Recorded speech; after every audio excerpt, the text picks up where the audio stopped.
how can we relax, and is there acupuncture or is there these forms of hypnosis, which basically that autogenic relaxation training is considered a form of hypnosis or a variant of it that could benefit the hyperhidrosis problem. Welcome to the Learn Skin podcast with me, Dr. Raja. And me, Dr. Hadar, where we discuss all things skin. Join us as we delve into the art and science of skin health in today's episode. Hey, Raja, can you say the thing I told you to tell them?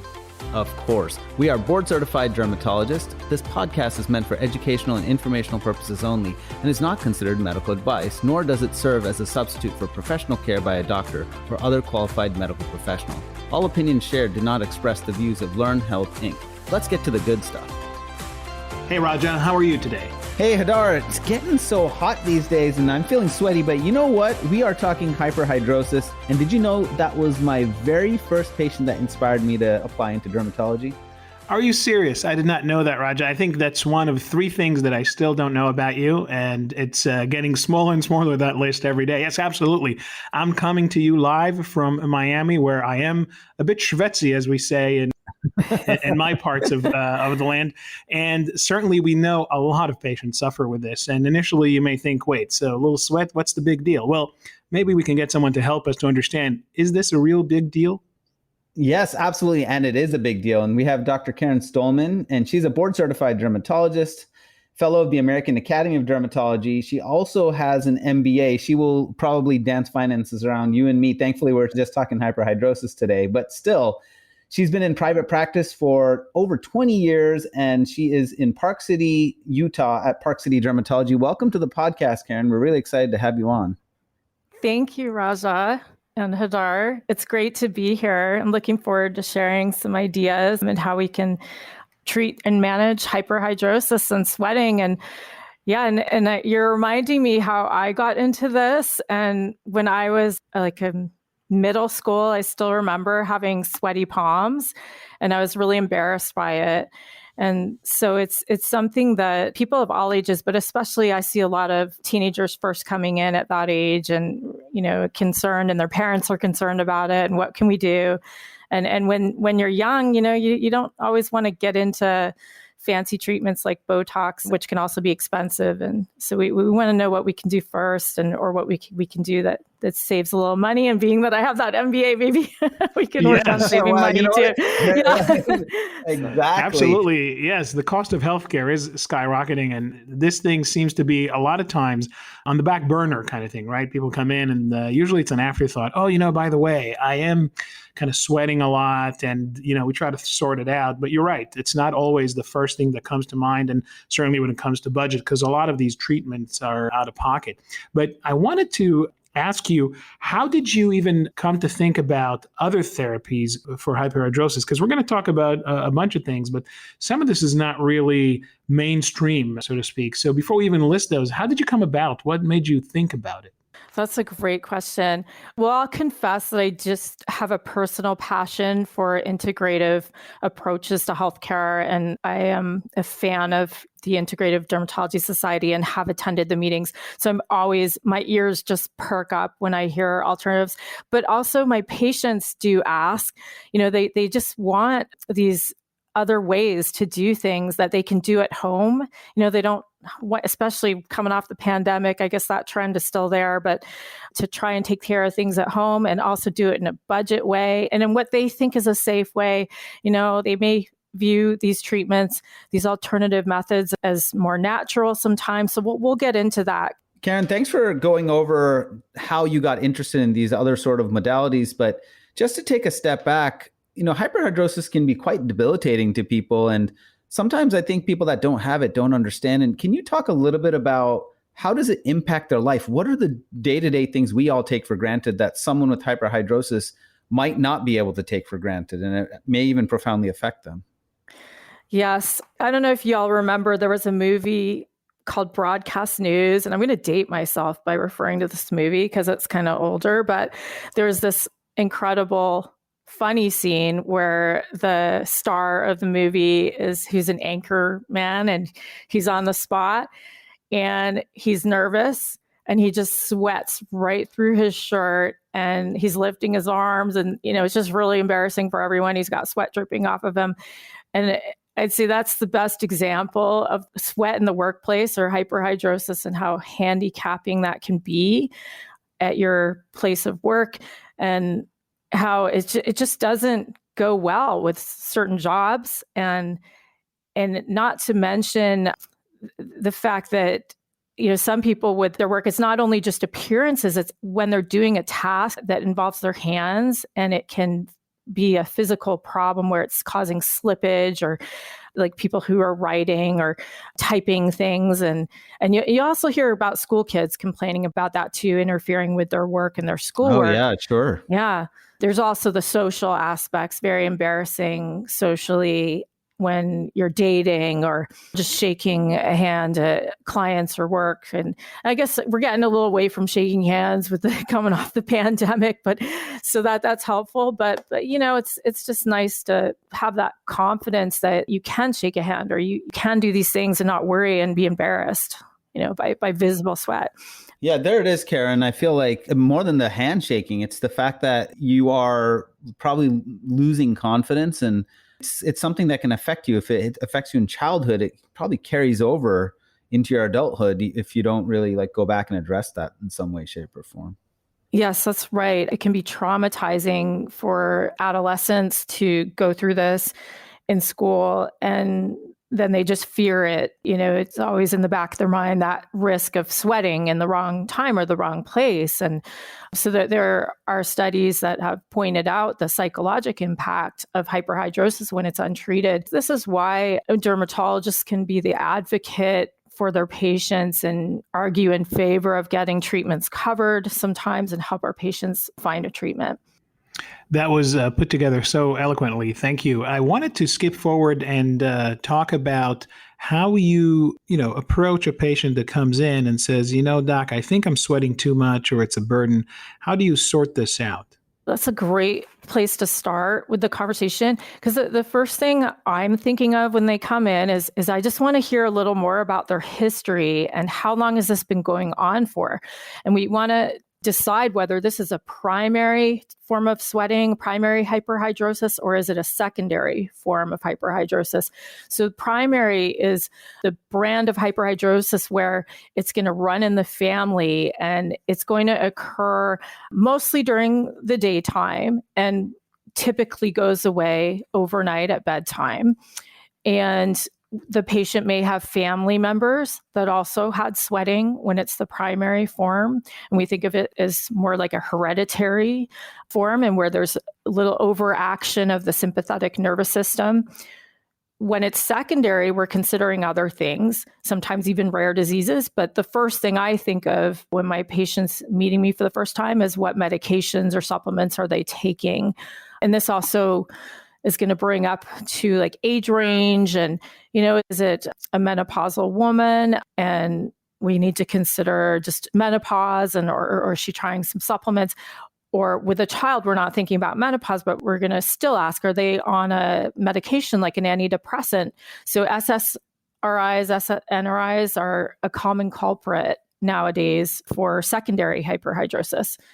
Thank you for going through this. And we touched upon a little bit about how you got into some of the alternative approaches, but can you go over some of the kind of mainstay therapies that you use or common, and what are some of the advantages and disadvantages? I think some of this disadvantages have led some people to look at the alternative sphere and try to find some other interventions, right? That is right. Yeah. So one of the first line common approaches that most of us try for our patients, or have tried ourselves even, are the topical aluminum salt antiperspirants, like aluminum chloride and the highly concentrated aluminum chloride antiperspirants are our favorites. And the big complaint with those is just that they're irritating. What's interesting is they actually will release hydrochloric acid on your skin indirectly, but because what they're doing, they're physically blocking your sweat glands or your pores. And then in that process, when they get metabolized, there's a little acid that's getting deposited, this hydrochloric acid, and we think that's the reason you get irritation from them. But the blockage of the sweat gland, even though there is aluminum in this blockage, a lot of people question, okay, is it aluminum? Is this another problem with it? I know it's irritating, but is the aluminum getting absorbed? And is it going to cause problems that I heard about with aluminum?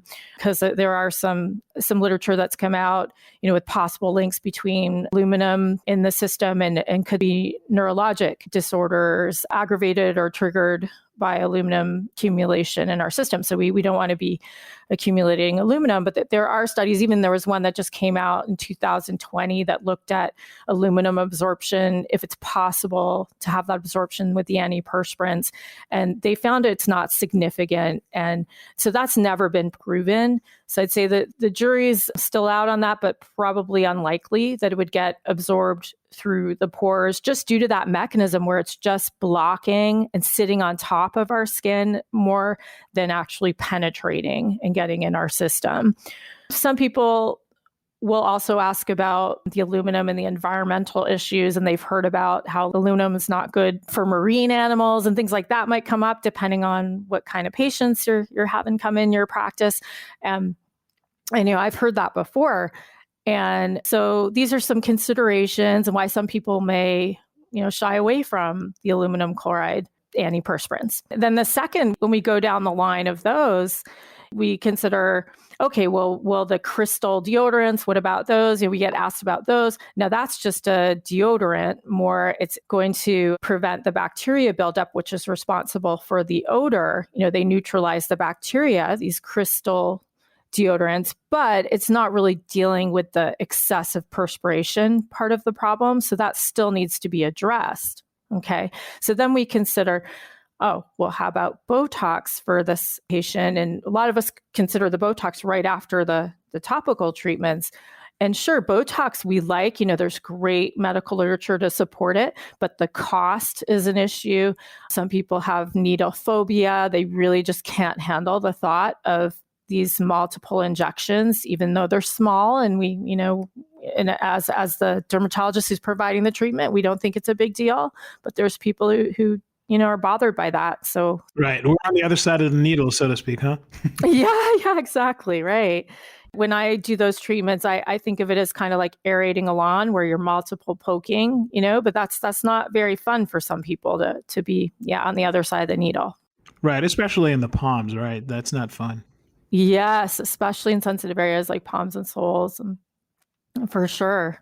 So that's where we're trying to come up with other options, and there's also the oral medications that are pretty conventional, the Anticholinergics, and they do work really well. But the big complaint I'll hear with those prescriptions are side effects.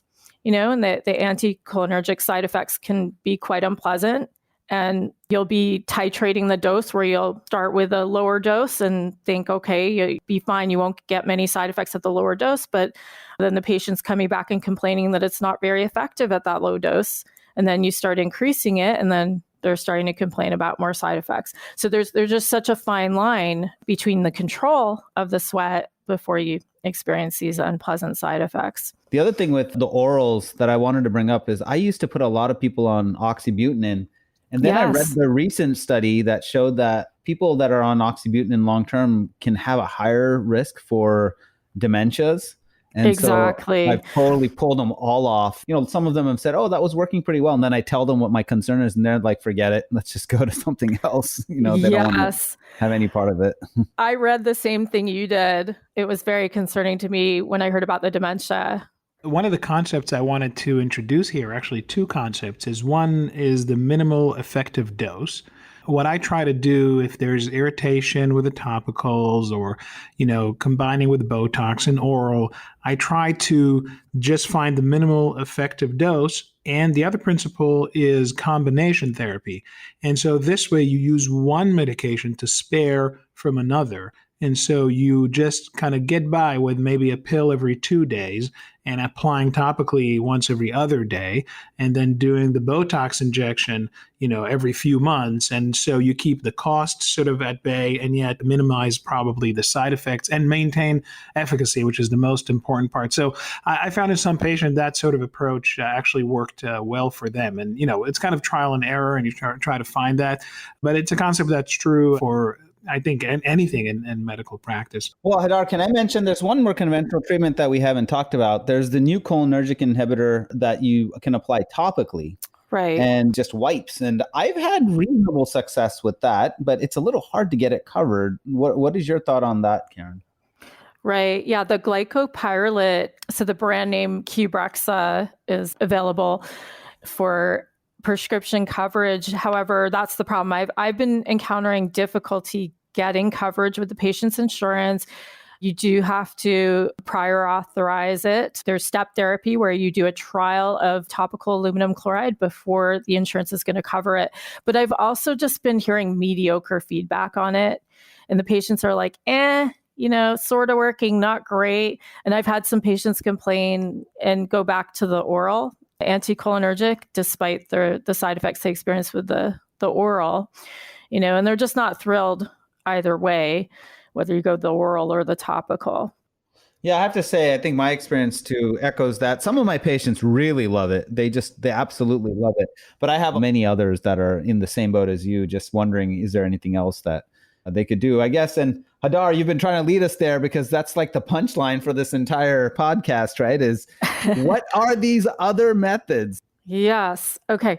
The one I'd say I'm most excited about, just because it does have the most medical literature to support potential for this, and it is at the finish line, and it's actually approved in Germany for use in excessive perspiration, and it's sage leaf pills or extract. Now, in the US, probably the most common way or the easiest way for us to obtain this, and what I'd recommend for alternative treatment-seeking patients, would be the sage leaf capsules. And I've seen them available in 1,000 milligram. Some are 500 milligram. Now, the studies that are coming out, there's actually been a flurry of publishings on sage for hyperhidrosis, and mainly in the context of menopause and to treat menopausal women, which, by the way, does not exclude men, use of this in men. I mean, that's part of the issue, is that we probably do need some more literature to see is it going to be helpful in all forms of hyperhidrosis, or is it mainly just menopausal women? But the nice thing is we're not seeing a lot of problems with it. So there seems to be no harm in trying the standard over-the-counter dose of 1,000 milligram a day. And the studies that I found where they looked at menopausal women, they were giving 1,200 milligram per day in one of the studies. And then there's another one where it's 900 milligram daily. And they would do it for 3 months, 4 weeks minimum, 3 months. One of the studies had duration. And they were looking at, are they getting their flushing, their sleep disorders, muscle joint pain, things like that. They're looking at even anxiety, sexual desire, depression, just things that happen with menopause. They were finding that everything's improving. And the theory about the mechanism, I thought this is part I thought was interesting, is that the sage extract somehow regulates our neurotransmitters, the ones that are implicated in the hot flushes and these other things that go on in menopause. So the question remains, is this going to translate to other forms of hyperhidrosis? And I guess I see no harm in trying right now, but it would be nice to get some more studies and more action happening in the US on this question. I was going to ask you about that dosing. Is this usually 1,000 milligrams once a day, or do you split it as 500 twice a day? And can you talk about what are the possible side effects that someone might come up with, at least in your experience? Yeah, so the dosing, that's one of the issues, is that the studies had different ways, and that the most common thing I saw was taking 3 tablets of 300 milligrams daily, or 3 of 400 milligram. That was the 2 leading studies. But when you look at, like, say, if you look this up on Amazon or one of the places where you might buy your supplements, you're going to see that they come in a 500 milligram and then 1,000. So I didn't see a 300 milligram easily. Maybe I had to keep going to the 10th page of choices. But my feeling was that you're still going to get that daily dose that they were doing in these European studies. And to start with the 1,000 milligram is reasonable with the capsule. And I've tried that in some people. I can't say I've had enough feedback to tell everyone, okay, go out and do this. But we do have the feedback from the studies coming out of Europe, and we have Germany's already authorized it for use, not only for excessive perspiration, the sage leaf extract, but for gastrointestinal upset. Now, the question is, if you take too much of it, is there any issues? Well, they warn it should not be used by pregnant women because it may cause uterine contractions. And that was probably the most important warning I saw or heard about.